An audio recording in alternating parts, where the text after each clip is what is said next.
things happening for Bitcoin, right? We are going to get an ETF. Right now, there's a lot of anticipation. Some of that's built into the price. When you actually get the ETF announcement, there's probably still 2 months before it starts trading.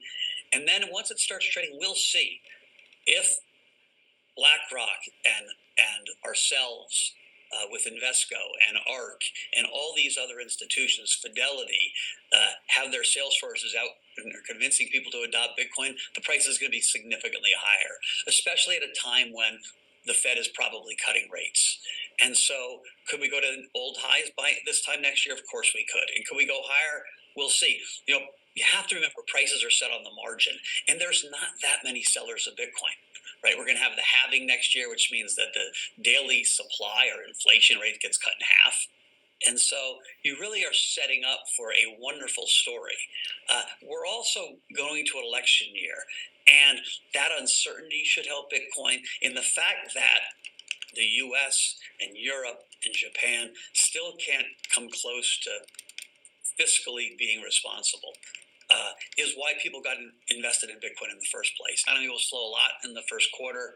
The Fed will be cutting rates. Who knows exactly when, but in the first quarter, beginning of the second quarter. And what's important is when you have a shift, right? When you go from the tightening mindset to the cutting mindset, you don't know, are they going to cut 50? Are they going to cut 25? Are they going to go 100 if the things look bad, right? If inflation settles at 2%, real rates are too high. And so the uncertainty around the bullishness of the Fed, right, the dovishness of the Fed, or the bullishness for markets, will create the animal spirits the same way the bearishness did. And so the yield curve will go to positively sloped, right? It's still negative slope. 230s is, I think, minus 20. That'll go to plus 60, plus 80, plus 100. And so some of these trends are just starting, right? The dollar, which had been the dominant currency for a long time, all of a sudden will sell off, and you're seeing that. And so it feels like it could be the beginning of a big trend shift. When you're putting liquidity into the system, leverage gets easier to get and people get excited. And so I do think, I was there talking about animal spirits in the currency market or animal spirits in the fixed income market. Equities will be more challenging. I think there's two stories to it, right? If the economy slows, what that does to earnings versus, lowering rates and allowing money to flow. And so I'm less convicted on the equity call, but more convicted on rates and currency. A net, short dollar position. And then interest rates, long 2 years, long 5 years, and long 2 years versus 30 years. And so the idea that the Fed will cut rates and then start a cutting cycle as the economy slows and inflation, triggers down to 2%. Welcome to the Crypto Teacher. And I come back with that video just to make you think. Don't forget to like and subscribe to the channel. And don't forget to join the Patrons. If you're not a part of the Patrons, make sure you're hitting the Cash App. Now we have Mike Novogratz giving us some truth. A spot Bitcoin ETF is definitely on its way. And it's election year, and we know all the distractions are definitely going to be coming up. We know it's going to be a movie for 2024. And he talks about the U.S., Europe, and Japan economy. And once Japan starts normalizing, we know the dollar is going to fall. But we know the Fed has a trick, and that's hyper-deflation and the machines. That's the reason why Jerome Powell and everyone keep saying that technology brings on more productivity. They don't need a break. They don't need vacation. They don't need insurance. And they'll work 24/7. Now we have Mike Novogratz also says in the first quarter, the economy is going to slow. And we know we're going to get that distraction because we know the Fed doesn't say, I took your money. We're definitely going to slow up. But then we're going to get that distraction so the Fed can start cutting rates. Why are they going to cut rates, guys? Because we know it's the election year. They want the economy to at least be decent, and then in 2025, pull the rug. 2024, we're going to have crypto regulation, and then we know 2025 is Jubilee year, and we know they'll be pushing universal basic income. because then we'll have the rise of the machines. We have Novogratz speaks about Nvidia and Microsoft, talks about the monopoly. But guys, they're already in a bubble. These are already trillion-dollar companies, and we know it's no such thing. And Novogratz speaks about CZ or Binance. Remember, guys, now that CZ is out the way, the NWO exchanges are going to take over. And someone big is eventually going to take over Binance. And Novogratz didn't want to say he uses Binance also. And he just happens to be in charge of FTX assets. Do you think that's a coincidence? What does the teacher teach you? It's all planned out. And remember, the crypto teacher told you, because he knows when it comes to the NWO, it's all planned out. You have a wonderful day. Nvidia and Microsoft, do you want to think of those as the two stocks that the best encompass AI are finished? Those things, great bull markets are great bubbles and manias, and we're going to have a mania in AI, usually end with something much more spectacular than what we've seen. And so just my trader's bias is that those stocks can go higher and probably drag Magnificent 7 up. Listen, things are very expensive. And so for me, it's easier not to have big positions there and to be, a small trader and a big watcher. Because I see so much opportunity elsewhere. You have to really understand how the AI works. Listen, you sometimes pick your bed a few years in advance, and then you're stuck in the bed. There is some convergence of AI and crypto at one point, and so we follow it pretty closely. The AI thing is difficult in that the economies of scale you need to be a player in it are so large that you're going to have a couple giant winners, and I don't think a lot of second places. And you can just see the amount of capital needed to raise even for the new companies. And so I don't think it was easy for a lot of people to pivot into AI. Using AI, figuring out how AI impacts your industry, all really important. But to build an AI company, I think probably beyond my skill set. Have a pretty thorough process of looking at who we deal with. And we're also reasonable, right? If you went through the list of TradeFi banks who have been sanctioned or fined by the different regulators in the last 24 months, so not going back 20 years, 24 months, it's a shocking list, right? And so you're not looking for zero mistakes. Otherwise, there'd be no one to deal with. We're looking for people that take their job responsibly. I think the Binance settlement was great for their company and great for the industry. I wish Richard well.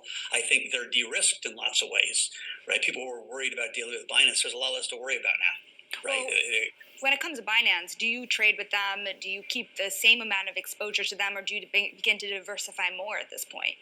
Well, we've always been diversified. We don't talk exactly who we trade with, but we trade with most people. But I would just say, all else equal, you should feel more comfortable dealing with Binance now that they've settled. Right? There was all this worry that they were going to get shut down or they were stealing people's money.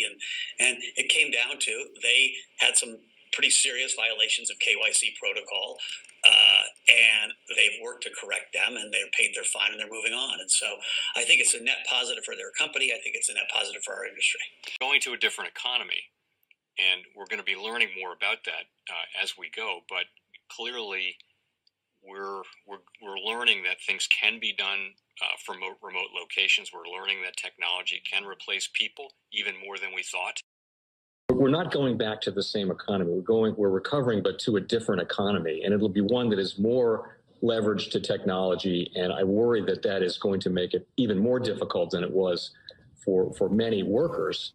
In Silicon Valley, and my friends who work in technology know that what we did to the manufacturing workers, we are now going to do to the retail workers, the call center workers, the fast food workers, the truck drivers, and then even bookkeepers, accountants, insurance agents, lawyers, and on through the economy. So what happened to the manufacturing workers is a very clear sign. And so we'll import Chinese-based CBDC technology. So it's going to be CBDC in a box provided to you by the People's Bank of China. But every stock, every bond, every currency, every commodity, every piece of art, every private business, every piece of real estate will eventually be a token on a blockchain an entry on a ledger, permanent and immutable. We will have truth instead of trust, and we will save over $7 trillion a year. 6 to 8% of global GDP is wasted by the friction of the trust industry that's necessary when you have dual entry accounting. With triple entry accounting, which is what a blockchain is, we get rid of all of that friction. It's a beautiful future. Like what you see in China and their social credit scoring systems, right? If we get identity wrong, it could be a tool to enslave humanity. And if we get it right, it could be a tool to liberate humanity. And as an American, I'm obviously rooting for the one that's on the side of freedom. Bitcoin is an international asset. And also, I do believe the role of crypto is, it's digitizing gold. I actually believe this technology is going to be very important. Look at it. We have been part of the huge revolution in investing through ETFs. We believe that ETFs will be changing the whole way we invest.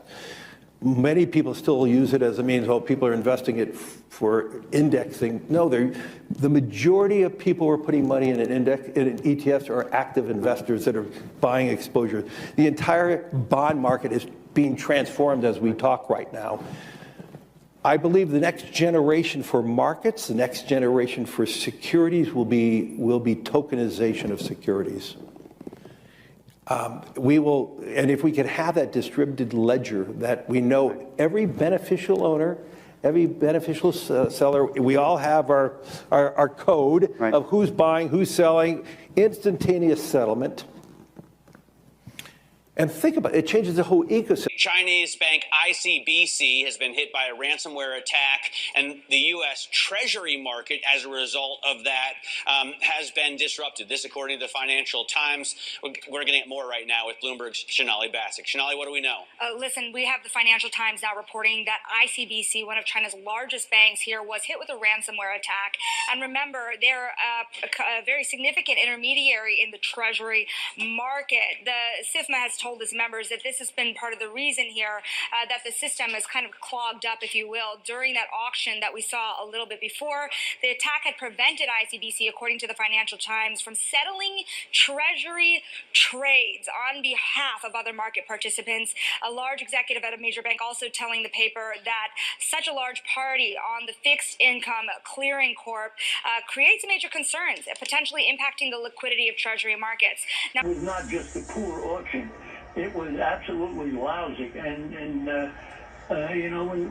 when the dealers have to step in to save a treasury auction, that's a rare occurrence. And Cryptoteacher and the New World Order book, plus the 3 kids books, It's Time to Re-Educate. Also, new to cryptos, Coinbase, Bitrue, Binance.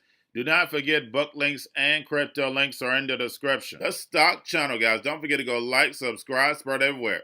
You have your Kobo, your chip stocks, your banking, your gaming. While everybody's sitting at home, get home stocks, the Seaver, the biotech stocks. And while everybody's at home wishing, they were still getting that free money. What are they doing? Drinking and smoking weed. Don't forget about those stocks, and you have a wonderful day. The most powerful person in the world is the storyteller. The storyteller sets the vision, values, and agenda of an entire generation to come. Steve Jobs. And guys, you know I truly believe in this. When you look at the New World Order, they're the storytellers. And that's the reason why I wrote my New World Order book. But guys, now it's time to change the current generation. And I wrote 3 kids books. You know I love the Trinity because I understand the power that's in it. So I have 3 books. We have an opportunity to change the generation, to educate, not just me, but I want to show you that I take action on a daily basis. And I want you to take action on a daily basis. Whether it's your job, whether it's in your community, we have an opportunity right now to educate the masses. I posted this on my Twitter account. Please share, but this is a short clip of the 3 books. There's going to be a clothing line and action figures. Please get these books for your kids, nephews, cousins, friends, so therefore we can start the re-education now.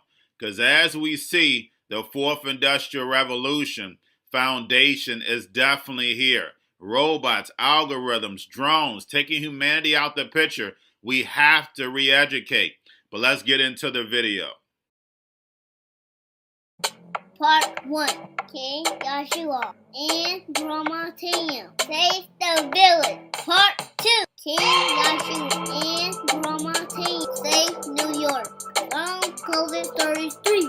Part 3. King Joshua and Grandma Tam goes to China.